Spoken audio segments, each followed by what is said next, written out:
Hello everyone, स्वागत है आपका आदर्श अकेडमी के यूट्यूब चैनल पर। इस सीरीज में हम लोग इन्वर्स ट्रिग्नोमेट्रिक फंक्शंस पढ़ रहे थे। ये सीरीज का दूसरा वीडियो है। पहले वीडियो में बेसिक आइडिया दिया गया था कि इन्वर्स ट्रिग्नोमेट्रिक फंक्शंस क्या है और कुछ छोटा मोटा सवाल हम लोग किए थे। आज के इस वीडियो में सिर्फ सवाल ही होगा और जैसा सवाल वीडियो में डिस्कस करेंगे वैसा ही डिस्क्रिप्शन बॉक्स में डालेंगे। आप बहुत ध्यान से देखिए, बहुत लंबा वीडियो नहीं रखने वाला है। बहुत हुआ तो 40 मिनट का वीडियो रहेगा, आधा घंटा से 40 मिनट के बीच में रहेगा। और आपको इतना ध्यान से वीडियो देखना है एक ही बार में, ताकि वीडियो खत्म होते ही आप डिस्क्रिप्शन बॉक्स जाएं, असाइनमेंट पकड़ें और क्वेश्चन बनाना स्टार्ट करें। ठीक है, तो कुछ बेसिक बात जो हम लोग पिछले वीडियो में पिछले क्लास में डिस्कस किए थे उसको एक बार रिकैप करते हैं। रिकैप करने के बाद हम लोग कहानी आगे बढ़ाएंगे। पहला बेसिक चीज जो आपको पता होना चाहिए वो है टेबल। ट्रिग्नोमेट्रिक टेबल आपके पास बना होना चाहिए या आपको याद होना चाहिए। आपको पता होना चाहिए कि साइन π/3 का वैल्यू कितना होता है, π/4 का मतलब 45 डिग्री होता है, tan π/4 का मतलब क्या होता है। ये सभी चीज आपको पता होना चाहिए, तभी आपसे क्वेश्चन बनेगा। दूसरा जो कन्वर्जन वाला हिसाब था उस पर बात कर लेते हैं। देखिए, ये बना दिए हम लोग y एक्सिस, बस रिकैप करा रहे हैं, रिवाइज करा रहे हैं। y एक्सिस में ऑड मल्टीपल ऑफ π/2 आता था, यानी अगर यहाँ पर π/2 आया तो यहाँ पर आएगा 3π/2, फिर यहाँ पर आएगा 5π/2, फिर यहाँ पर आएगा 7π/2, फिर यहाँ पर आएगा 9π/2। यानी y एक्सिस पर हमेशा ऑड मल्टीपल ऑफ π/2 ही देखने को मिलेगा। π/2 के आगे हमेशा एक ऑड नंबर ही रहेगा। और y एक्सिस को हम लोग नाम दिए थे चेंजिंग लाइन। याद करें, y एक्सिस को नाम दिया गया था चेंजिंग लाइन। वहीं अगर x एक्सिस की बात करें तो x एक्सिस में मल्टीपल ऑफ पाई आता था। पाई वाला जितना एंगल है ना सब आता था, पाई, 2π, 3π, 4π, ऐसा। 0 यहाँ आएगा पाई, यहाँ आएगा 2π, यहाँ आएगा 3π, यहाँ आएगा 4π, यहाँ आएगा 5π एंड सो ऑन। पाई का जितना भी मल्टीपल्स है वो आपको x एक्सिस में देखने को मिलता था। और π/2 का ऑड मल्टीपल्स, मल्टीपल नहीं ऑड मल्टीपल्स y एक्सिस पर मिलता था। x एक्सिस को कहते थे no changing line. No changing line यानी कि जब भी हम लोग x एक्सिस से गुजरते थे ट्रिग्नोमेट्रिक फंक्शन में चेंज नहीं आता था, y एक्सिस में गुजरने से चेंज आता था। कौन किस में चेंज करता था, ये चेंजिंग रूल से पता किए थे। चेंजिंग रूल हम लोग को बताया था कि साइन जो है वो कॉस में चेंज करेगा, कॉस साइन में, टैन जो है वो कॉट में चेंज करेगा, कॉट टैन में, कोसेक चेंज कर जाएगा सेक में, और सेक चेंज कर जाएगा कोसेक में। ये चेंजिंग रूल भी हम लोग पढ़े थे। फिर अगला पढ़े थे कि फर्स्ट क्वाड्रेंट में सभी लोग पॉजिटिव रहता है, सेकंड में सिर्फ साइन और उसका उल्टा, साइन और उसका उल्टा कोसेक पॉजिटिव रहता है, थर्ड में टैन और उसका उल्टा कॉट पॉजिटिव रहता है, फोर में सेक और उसका उल्टा कॉस पॉजिटिव रहता है। ये जो तीन क्वाड्रेंट है, सेकंड, थर्ड, फोर्थ, इसमें सबका नहीं चलता है। इसमें दो दो लोग ही पॉजिटिव रहता है। सेकंड में साइन, उसका उल्टा कोसेक, बाकी चारों यहाँ पर पॉजिटिव नेगेटिव है। बाकी टैन, कॉट, सेक, कॉस चारों यहाँ पर नेगेटिव है। यहाँ पर टैन और कॉट पॉजिटिव है, बाकी चारों यहाँ पर नेगेटिव है। यहाँ पर कॉस और सेक पॉजिटिव है, बाकी चारों यहाँ पर नेगेटिव है। लेकिन फर्स्ट क्वाड्रेंट में 6 का 6 सारा ट्रिग्नोमेट्रिक फंक्शंस पॉजिटिव रहता है। ये इतना हम लोग पिछले क्लास डिस्कस किए थे। अब आइए कुछ सवाल हम लोग आपके सामने पेश करें। सवाल पे ध्यान दीजिएगा। जितना आसान लगता है देख के उतना आसान नहीं होगा, थोड़ा सा मुश्किल आपको लग सकता है। मुश्किल सवाल से ही स्टार्ट कर रहे हैं। बोला गया है कि फाइंड करिए, बोला गया है कि फाइंड द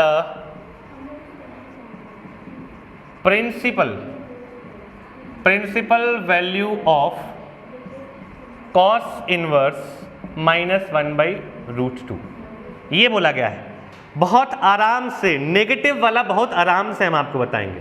देखिए, नेगेटिव वाले के लिए एक फॉर्मूला है, फॉर्मूला से ना झट से बन जाता है, लेकिन ये जो सेक्शन है इसमें आपको फॉर्मूला नहीं लगाना है, हम आपको फॉर्मूला बताए भी नहीं है। हाँ, बोर्ड में आप चाहें तो फॉर्मूला लगा सकते हैं, लेकिन इस असाइनमेंट को जिस तरीके से हम बना रहे हैं वैसे ही आप बनाइएगा। थोड़ा सा लंबा ज़रूर होगा, लेकिन आप सीखेंगे इस दौरान बहुत कुछ। बोर्ड एग्जाम में आपका चॉइस रहेगा, हमको मालूम है डेफिनेटली आप फॉर्मूला लगा के ही बनाइएगा, फॉर्मूला लगाने से छोटा बनता है। तो स्टार्ट कर रहे हैं। कॉस इनवर्स के अंदर है -1/√2। प्रिंसिपल सोल्यूशन बोला जा रहा है, प्रिंसिपल सोल्यूशन बोला जा रहा है, प्रिंसिपल वैल्यू बोला जा रहा है। क्या है ये प्रिंसिपल वैल्यू? तो आपको याद होगा कि पिछले क्लास आपको एक टेबल बनाकर दिखलाए थे। टेबल में इन सभी फंक्शन का डोमेन और रेंज था, तो उसी वैल्यू के अंदर का आंसर चाहिए। आसान शब्दों में ये कहना चाह रहा है कि आपको जो टेबल बताया गया है ना, उसी के अंदर का आंसर दीजिएगा, नहीं तो गलत हो जाएगा। ये इस सवाल का कहना है। दोबारा से दोहरा रहे हैं, प्रिंसिपल वैल्यू का क्या मतलब हुआ? प्रिंसिपल वैल्यू का मतलब हुआ कि इसका जो आंसर है that should be with in that range. जो रेंज इसका था, इसका रेंज आपको याद होगा 0 से पाई था, इसका रेंज 0 से पाई था, याद रखिएगा, जरूरी है। कॉस इनवर्स का रेंज था 0 से पाई, आंसर 0 से पाई के बीच में ही होना चाहिए। आइए सॉल्व कैसे करेंगे? हम लोग मान कर चल रहे हैं कि कॉस इनवर्स -1/√2 ये है थीटा। हम लोग जिसका वैल्यू निकालना चाह रहे हैं उसको थीटा मान लिए हैं। कॉस इनवर्स -1/√2 को थीटा मान लिए हैं, और इसी थीटा का वैल्यू चाहिए। याद रखना, ये जैसे ही थीटा मिल जाएगा हम लोग बोलेंगे हाँ भैया हो गया काम, यही आंसर है। जिसका वैल्यू चाहिए उसको थीटा मान लिए हैं। प्रोसेस पर ध्यान देना, लगातार 3 नेगेटिव वाला बना के दिखलाएंगे तुमको, इसी से सीखोगे। जिसका वैल्यू चाहिए उसको थीटा माने।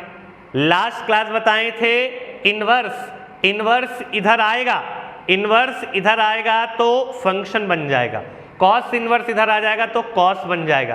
टैन इनवर्स इधर आता तो टैन बनता, साइन इनवर्स इधर आता तो साइन बनता। कॉस इनवर्स आ रहा है तो कॉस इनवर्स आ रहा है तो कॉस बन गया है। और पीछे किसको छोड़ा आया है? पीछे छोड़ा है -1/√2 को। थोड़ा पलट के लिखे, कॉस थीटा आ गया है -1/√2, कॉस थीटा आ गया -1/√2। फिर हम आपसे सवाल पूछेंगे, और आप हमको मालूम है कि टेबल में जाकर देखिएगा, देखिए अगर याद है तो बहुत बढ़िया। सवाल ये है कि इस 1/√2 को हम कॉस के टर्म्स में लिखना चाहते हैं। 1/√2 को कॉस के टर्म्स में लिखना चाहते हैं, तो आप बताइए कि किस एंगल पर कॉस 1/√2 देता है। माइनस को छोड़ दीजिए, 1/√2 के बारे में बताइए कि कॉस कहां पर 1/√2 देगा। आप पता करेंगे तो कॉस 45 डिग्री, या रेडियन में बोले तो π/4 पे 1/√2 देता है। तो यहां लिखेंगे कि cos थीटा इज -cos π/4, ये चीज हो गया। अब उसके बाद मेन कहानी तो यहां स्टार्ट होगा, मेन कहानी यहां स्टार्ट होगा। यहां आपका ज्यादा ध्यान देने का जरूरत है। एक बार ध्यान दे दीजिए, सीख जाइए, फिर सारा सवाल आपसे बनेगा। यहां तक का पार्ट कोई विशेष नहीं था, कुछ विशेष नहीं किए। कॉस इनवर्स वाले को थीटा माने हैं, कॉस इनवर्स इधर आया है तो कॉस थीटा हो गया है। पलट के लिखे हैं cos theta is equal to -1/√2, और 1/√2 माइनस को नहीं 1/√2 को पता किए हैं कि कॉस के टर्म्स में क्या लिखा जा सकता है। चूंकि इधर कॉस था इसलिए इधर भी कॉस में ही चेंज करना चाहते थे। 1/√2 π/4 में मिलता है तो लिख दिए cos π/4, cos theta is equal to -cos π/4। और अब यहाँ आइए, यहाँ इसके बाद फिर हम आपसे सवाल पूछेंगे, और आप ये सवाल खुद से पूछेंगे सवाल बनाने समय। सवाल ये कि नेगेटिव हटाना है तो cos किस क्वाड्रेंट में नेगेटिव होता है। आप पता करेंगे cos किस क्वाड्रेंट में नेगेटिव होता है, तो सेकंड क्वाड्रेंट में नेगेटिव होता है। और सेकंड क्वाड्रेंट, भाई मेरे ध्यान से देखो, सेकंड क्वाड्रेंट में घुसने का 2 रास्ता है। सेकंड क्वाड्रेंट में घुसने का 2 रास्ता है। या तो आप इधर से स्टार्ट करिए और 90 को क्रॉस करके घुसिए। एक रास्ता तो ये है कि 90 में कुछ जोड़कर 90 में कुछ जोड़कर घुसा जाए, 90 में कुछ जोड़कर घुसा जाए, या फिर एक रास्ता ये है कि पाई तक आए, 180 तक आए और उसमें कुछ घटा दिया जाए। अगला रास्ता है 180 माइनस समथिंग। दो रास्ता है सेकंड क्वाड्रेंट में घुसने का, दो रास्ता है, या तो आप π/2 वाले दरवाजे से घुसिए या फिर आप पाई वाले दरवाजे से घुसिए। π/2 वाले दरवाजे से घुसिएगा तो π/2 में कुछ ऐड करना पड़ेगा, 90 में कुछ जोड़ोगे तभी ना सेकंड क्वाड्रेंट पहुंचोगे। और वहीं अगर आपको पाई वाले दरवाजे से घुसना है तो 180 में कुछ माइनस करना पड़ेगा, तब आप यहां पहुंचेंगे। बड़ा लॉजिकल बात है, आप इसको 90 180 से समझिए कि ये है 90 180 ये है। आपको इस एरिया में घुसना है, आपको इस एरिया में घुसना है, तो इस एरिया में घुसने के लिए आपको 90 में कुछ जोड़ना पड़ेगा या फिर 180 में कुछ घटाना पड़ेगा। 180 में जोड़िएगा तो आप आगे बढ़ जाइएगा, 90 में घटाइएगा तो पीछे रह जाइएगा। अगर सेकंड क्वाड्रेंट घुसना है तो 90 में कुछ जोड़ना पड़ेगा या फिर 180 में कुछ घटाना पड़ेगा, तभी सेकंड क्वाड्रेंट घुस पाएंगे। अब लेकिन मसला ये कि हम लोग घुसना क्यों चाह रहे हैं, हम लोग सेकंड क्वाड्रेंट में जाना क्यों चाह रहे हैं, तो सेकंड क्वाड्रेंट में कॉस नेगेटिव होता है। अगर हम अपने एंगल को वहां पहुंचा दे तो माइनस, बाहर वाले माइनस को लिखने की जरूरत नहीं है। एंगल को देख के समझदार इंसान समझेगा कि तो सेकंड क्वाड्रेंट में है और वहां पर कॉस नेगेटिव हो जाएगा। इस नेगेटिव को हटाने का उपाय कर रहे हैं, बस दैट्स ऑल। नेगेटिव को हटाने के लिए क्या उपाय कर रहे हैं कि हम लोग वैसा क्वाड्रेंट खोज रहे हैं जहां पर कॉस नेगेटिव हो। हम लोग को पता चला कि सेकंड क्वाड्रेंट में कॉस नेगेटिव है। अब सेकंड क्वाड्रेंट में घुसने का दो रास्ता मिला है, या तो 90 प्लस समथिंग, या तो 90 प्लस समथिंग, या फिर 180 माइनस समथिंग, या तो 90 में कुछ जोड़कर या तो 180 में कुछ घटाकर। और अब आइए 90 और 180 हटाकर रेडियंस में बात करते हैं, π/2 और पाई। यहां तक बात क्लियर होगा। अब दो रास्ता में से कोई एक रास्ता चुनना है, दो रास्ता में से कोई एक रास्ता चुनना है, कौन सा रास्ता चुने। तो देखिए अगर हम π/2 पकड़ते हैं, आपको याद होगा π/2 यानी y एक्सिस यानी चेंजिंग लाइन, तो यहां पर फंक्शन चेंज हो जाएगा। और कॉस किस में चेंज हो जाएगा, साइन में। ये हमको बर्दाश्त नहीं है, हमको दोनों तरफ कॉस चाहिए। तो फिर एक ही रास्ता बचता है, एक ही रास्ता बचता है कि आप पाई वाला चीज चुनिए। देखिए ये बात आपको क्लियर नहीं हुआ होगा, हम एक मर्तबा और आपको बता रहे हैं, स्टेप वाइज बता रहे हैं, समझा समझा के बता रहे हैं, धीरे धीरे बता रहे हैं। देखो ये बात तो क्लियर हो गया ना कि घुसने का दो रास्ता है, या तो 90 में कुछ जोड़ के या तो 180 में कुछ घटा के, या तो π/2 में कुछ जोड़ के या तो 180 में कुछ पाई में कुछ घटा के। लेकिन अब यहाँ परेशानी ये आ रहा है कि π/2 को अगर चुनेंगे, π/2 को चुनेंगे ना, तो π/2 को चुनने पर π/2 हमको पलट देगा, फंक्शन चेंज कर देगा और कॉस चेंज हो जाएगा साइन में, गड़बड़ हो जाएगा। इस तरफ कॉस इस तरफ साइन, हम लोग कैंसिल नहीं कर पाएंगे। तो ज़्यादा बढ़िया ये है कि ऐसा रास्ता चुने जहाँ पर कॉस ना बदले। और चेंज कहाँ नहीं होता है, चेंज एक्स एक्सिस पर नहीं होता है। अरे एक्स एक्सिस को हम लोग नो चेंजिंग लाइन कहते थे, वाई एक्सिस चेंजिंग लाइन था। वाई एक्सिस को इसलिए छोड़ रहे हैं क्योंकि वाई एक्सिस कॉस को बदल देगा। एक्स एक्सिस को पकड़ना है, एक्स एक्सिस नहीं बदलेगा। और इसको पकड़ेंगे तो पाई में कुछ जोड़ेंगे कि घटाएंगे। कोई बोल रहा है जोड़ेंगे, अरे भैया कुछ जोड़ोगे तो तुम लोग थर्ड क्वाड्रेंट में पहुंच जाओगे, तुमको कुछ घटाना पड़ेगा। तो पाई में घटाने के लिए तभी तुम सेकंड क्वाड्रेंट में आओगे। तो ये बात है। तो इसके बाद हम अगले स्टेप में क्या लिखना है, अगले स्टेप में ध्यान दीजिए, कॉस ऑफ पाई माइनस ये वाला एंगल कर देना, पाई माइनस π/4, और यहाँ आ गया कॉस थीटा। कोई पूछेगा कि आगे वाला माइनस क्या किए, अरे आगे वाला माइनस के लिए ही तो ये एंगल लिखे हैं। चाहे π/4 लिख के आगे माइनस लगाओ या फिर ये एंगल लिख दो और आगे से माइनस हटा दो, क्योंकि ये एंगल बताएगा कि आप सेकंड क्वाड्रेंट में हैं। और जैसे ही कॉस सेकंड में पहुंचता है वैल्यू नेगेटिव देता है।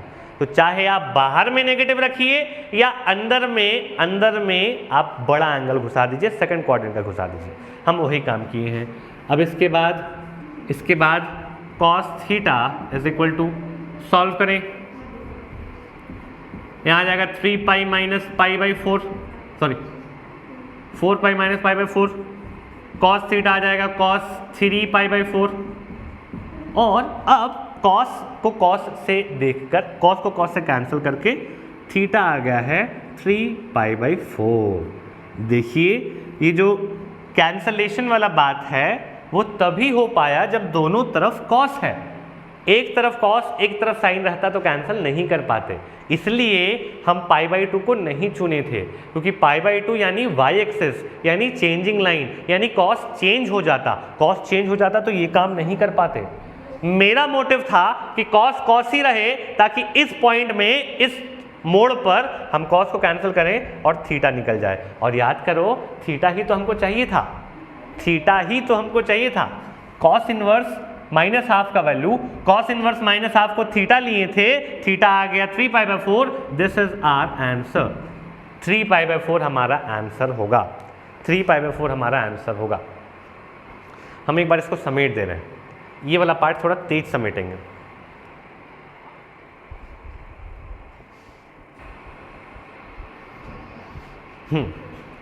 थोड़ा लाइट चला गया था। स्टार्ट करते हैं, रिकैप करा देते हैं आपको। cos इनवर्स माइनस 1/√2 इसका वैल्यू निकालना था और प्रिंसिपल वैल्यू बोला गया था, यानी कि इसके डोमेन और रेंज के भीतर का ही वैल्यू बताना है, इसके रेंज का वैल्यू बताना है। 0 से पाई के बीच का ही आंसर होना चाहिए। जो चाहिए था उसको थीटा मान ली, cos इनवर्स को इधर भेजे तो cos आ गया, माइनस 1/√2 रह गया। पलट के लिखें cos theta is equal to minus 1/√2, फिर 1/√2, ये जो रेड से घेरे हुए हैं 1/√2 को हम cos के टर्म्स में लिखना चाहे, पता चला कि ये cos पाई बाई 4 है, ये cos पाई बाई 4 है, माइनस बाहर था। मेन कहानी तो यहां से स्टार्ट हुआ है। cos थीटा अगर माइनस cos पाई बाई 4 है, मेरा टारगेट था बिना cos को बदले माइनस को हटाया जाए। तो हम लोग पता किए कि माइनस cos कहाँ रहता है, पता चला कि सेकंड क्वाड्रेंट में cos नेगेटिव रहता है। सेकंड क्वाड्रेंट में घुसने का दो रास्ता था, पाई बाई 2 में जोड़कर या पाई में घटाकर। पाई बाई 2 नहीं चुने क्योंकि इससे cos गड़बड़ा जाता, cos साइन बन जाता, हमको cos रखना जरूरी था, इसलिए हम पाई बाई 2 चुने, पाई बाई 2 में माइनस किए, पाई बाई 2 में माइनस किए, तो ये एंगल सेकंड क्वाड्रेंट में आ गया। और सेकंड क्वाड्रेंट में cos अपने आप नेगेटिव होता है, तो ये नेगेटिव लिखना छोड़ दिए। उसके बाद इसको सॉल्व किए तो ये cos 3 पाई बाई 4 हो गया, यहाँ पर cos आ गया। अभी जो दोनों जगह cos है, दोनों जगह cos कैंसिल किए, थीटा का वैल्यू 3 पाई बाई 4 आ गया, और यही हमारा आंसर है। थीटा ही हमको चाहिए था। ये हो गया लॉन्ग कट मेथड। हमको ऐसा लग रहा है कि हम शॉर्टकट वाला मेथड भी आपको बता दें, और आप जिनको ये मेथड समझ में आया है, कुछ क्वेश्चंस आप लोग इससे बनाइएगा, लेकिन तो शॉर्टकट वाले से ही आपको बनाना है, शॉर्टकट वाले से ही आपको बनाना है। हम शॉर्टकट वाला मेथड बता देते हैं, उसके लिए कुछ रिजल्ट्स हम यहाँ पर लिख रहे हैं, वो रिजल्ट हम प्रूव भी करेंगे आपके सामने, लेकिन अभी फिलहाल ऐसा क्वेश्चन दे रहे हैं इसलिए उस रिजल्ट्स को हम लिख रहे हैं। यहाँ देखिए, इसी सवाल को शॉर्टकट मेथड से बनाते हैं आपके लिए, जो कि एकदम चुटकी में बन जाएगा। और हमको लग रहा है कि आप शॉर्टकट मेथड जानने के बाद आप असाइनमेंट का कोई क्वेश्चन आप लॉन्ग कट वाले से नहीं बनाने वाले, क्योंकि शॉर्टकट इतना छोटा ही है, तुरंत फटफट आंसर आता है। और बोर्ड में भी शॉर्टकट से ही बनाना है, क्योंकि 1 नंबर का क्वेश्चन रहता है, तो इतना लंबा करने का ज़रूरत नहीं है। इतना लंबा करने में समय और जगह जाएगा, उतना वेस्ट नहीं करना हो, तो हम करके दिखा दिए। चलो, शॉर्टकट के लिए आपके पास कुछ रिजल्ट्स हैं, 6 रिजल्ट्स हैं। ये रिजल्ट्स नेगेटिव इनवर्स के नेगेटिव एंगल को लेकर है। Sine inverse, cosec inverse, tan inverse, cot inverse,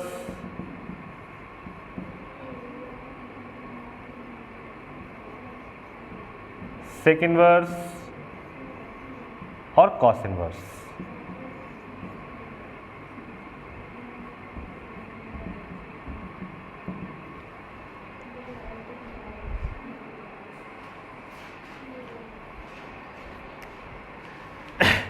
इन तीनों में यानी sine inverse, cosec inverse, tan inverse, इनके पास अगर नेगेटिव एंगल पहुंचे, इनके पास अगर नेगेटिव चीज पहुंचे तो ये अपने नेगेटिव साइन को बाहर निकाल देता है, माइनस साइन इनवर्स थीटा हो जाएगा, माइनस कोसेक इनवर्स थीटा हो जाएगा, माइनस टैन इनवर्स थीटा हो जाएगा। इन तीनों का बिहेवियर एक जैसा है। अगर इनके वेरिएबल वाले पार्ट में नेगेटिव आता है तो इस नेगेटिव को ये लोग बाहर निकाल देता है, यही तीनों। लेकिन इन तीनों का कहानी अलग है। अगर इन तीनों में नेगेटिव आता है तो ये पाई माइनस कॉट इनवर्स हो जाता है, ये हो जाता है पाई माइनस सेक इनवर्स, ये हो जाता है पाई माइनस कॉस इनवर्स। समझे, ये आंसर है। तो इन 6 फॉर्मूलाज को अगर आप दिमाग में रखेंगे, ये आगे आपके सामने, इसको लिख ही लीजिएगा क्योंकि इस असाइनमेंट का सारा क्वेश्चंस में ये यूज हो सकता है। तो अब जो आपको क्वेश्चन मिला था, अब जो आपको सवाल मिला हुआ है उसका इस्तेमाल करें फॉर्मूला से। तो cos inverse minus 1/√2, cos inverse के पास अगर माइनस आता है तो कॉस इनवर्स क्या करता है, कॉस इनवर्स इस माइनस के बजाय पाई माइनस कॉस इनवर्स बन जाता है। कॉस इनवर्स माइनस को निकालने के लिए क्या उपाय लगा रहा है, देखिए, माइनस को निकालने के लिए पाई माइनस कॉस इनवर्स बन रहा है, पाई माइनस कॉस इनवर्स, और ये जो माइनस थीटा था वो थीटा बन जा रहा है। अब ऐसा समझिए इस माइनस को बाहर निकाल रहा है और पाई माइनस हो जा रहा है। यहाँ पर भी वही हुआ, माइनस निकला, पाई माइनस। अब कॉस इनवर्स 1/√2, पता करो कि कॉस 1/√2 कहाँ देता है, कॉस 1/√2 पाई/4 में देता है। तो ये पाई माइनस पाई/4, इसके नीचे 1, तो 4 पाई माइनस पाई/4, सॉल्व करोगे तो 3 पाई/4। याद होगा यही आंसर आया था, यही आंसर आया था 3/4, 3 पाई/4। जो हम लोग इतना लंबा काम किए थे वो 2 स्टेप में ही हो गया। ठीक है, ये शॉर्टकट मेथड है। शॉर्टकट मेथड के लिए आपको ये फॉर्मूलाज इस्तेमाल करना होगा। चलिए इन्हीं फॉर्मूलाज का इस्तेमाल करके कुछ और क्वेश्चन बनाते हैं, शॉर्टकट में ही बना देते हैं, शॉर्टकट में ही बना देते हैं। एक बड़ा सवाल बना रहे हैं, बड़ा सवाल बना रहे हैं। सवाल है साइन इनवर्स -½ + 2 कॉस इनवर्स -√3/2। देखो दोनों में ही माइनस है, साइन इनवर्स के पास भी माइनस है और कॉस इनवर्स के पास भी माइनस है। तो माइनस वाला रिजल्ट आपके बगल में लिखे हैं। साइन इनवर्स क्या करता है, साइन इनवर्स के पास अगर माइनस रहता है तो साइन इनवर्स इस नेगेटिव को बाहर निकाल देता है। तो जैसे ये भी इस नेगेटिव को बाहर निकाल दिया, minus sine inverse half minus sine inverse half.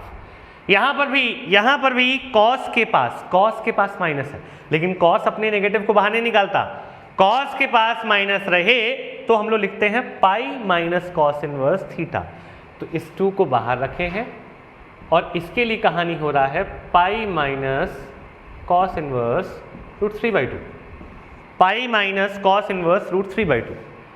अब यहाँ देखिए माइनस तो वैसे का वैसा ही है, साइन इनवर्स 1/2, साइन इनवर्स 1/2 का मतलब वो एंगल जहां पर साइन 1/2 देता है। आप टेबल में देखिए साइन 30 डिग्री यानी पाई/6 पे 1/2 देता है।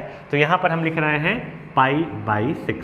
साइन इनवर्स 1/2 का वैल्यू पाई/6 प्लस 2 टाइम्स ऑफ पाई वैसे का वैसा कॉस √3/2 कहाँ देता है, कॉस भी 30 पे √3/2 देता है, 30 यानी कि पाई/6। तो यहाँ पर पाई/6 लिख दिए। सॉल्व करना है भाई मेरे, पाई/6 प्लस 2 टाइम्स ऑफ ये आ जाएगा तुम्हारा 5 पाई/6, तो माइनस पाई/6 प्लस 10 पाई/6, 6 एलसीएम लेंगे, ऊपर आ जाएगा 9 पाई कैंसिल करेंगे 3 से तो आ जाएगा 3π/2, तो आपका 3π/2 आंसर होगा। आपका आंसर होगा 3π/2, आंसर होगा 3π/2। ये वाला पार्ट कैलकुलेशन था इसलिए जल्दी कर दिए। उम्मीद है आपको ये कहानी समझ में आ रहा होगा। इस फॉर्मूले का इस्तेमाल करके बहुत छोटा बन गया। पिछले वाले का तरीका का इस्तेमाल करेंगे तो बहुत लंबा जाएगा। हम एक सवाल आपको बना के वैसा दिखा दिए हैं। आप चाहें तो लॉन्ग कट इस्तेमाल कर सकते हैं सीखने के लिए, लेकिन एग्जाम में वैसे नहीं बनाना है क्योंकि ये सब 1 नंबर 2 नंबर का क्वेश्चन है, उतना लंबा सोल्यूशन नहीं जाना चाहिए। आप इसका ही इस्तेमाल करेंगे तो हम इसको भी लिख दिए हैं। ये रिजल्ट आया कैसे है, आने वाले क्लासेस में उनको भी इसको भी प्रूफ करेंगे, लेकिन अभी के लिए जितना क्वेश्चन है आप इससे बनाइएगा। चलिए एक और सवाल हम आपको बनाकर दिखलाते हैं, एक और सवाल बनाकर दिखलाते हैं। रिजल्ट्स यहीं रहने दे रहे हैं।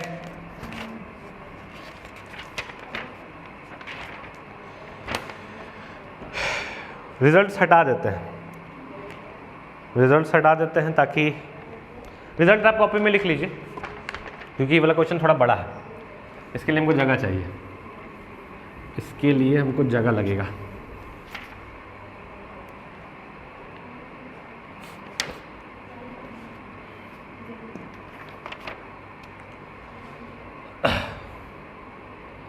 सवाल है tan inverse -1/√3 plus tan inverse -√3 plus tan inverse sine -π/2 ये है। ये सवाल आप बनते देख लें, समझ में आ जाएगा आपको बहुत आसानी से। और इसी टाइप का सवाल आपको असाइनमेंट में भी मिला हुआ है। स्टार्ट कर रहे हैं। tan इनवर्स के पास जब नेगेटिव रहता है, tan इनवर्स के पास जब नेगेटिव रहता है तो tan इनवर्स अपने इस नेगेटिव को बाहर निकाल देता है, माइनस tan इनवर्स 1/√3 हो जाएगा। यहां पर भी वही कहानी है, tan इनवर्स के हाथ में माइनस है, tan इनवर्स इसको बाहर निकाल दिया, ये माइनस बाहर आके इस प्लस को माइनस कर दिया, tan इनवर्स √3 हो गया।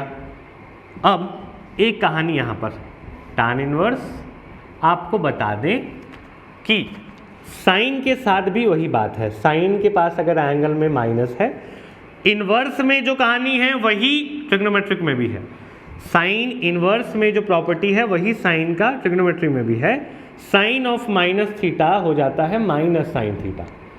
तो यहाँ जो साइन ऑफ -π/2 है, इस प्रॉपर्टी से -sin π/2 हो जाएगा, और sin π/2 यानी sin 90 होता है 1 और इसके आगे है माइनस, यानी sin -π/2 की जगह पर आप -1 डाल सकते हैं।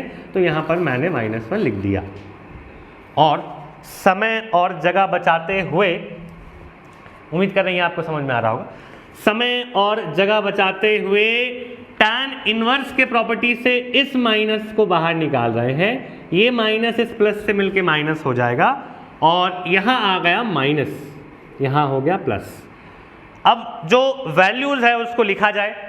tan इनवर्स 1/√3 यानी कि वो एंगल जहां पर tan 1/√3 देता हो। आप टेबल देखेंगे आपको पता चलेगा कि tan 30 डिग्री में ऐसा काम करता है, और 30 डिग्री को रेडियन में π/6 कहते हैं।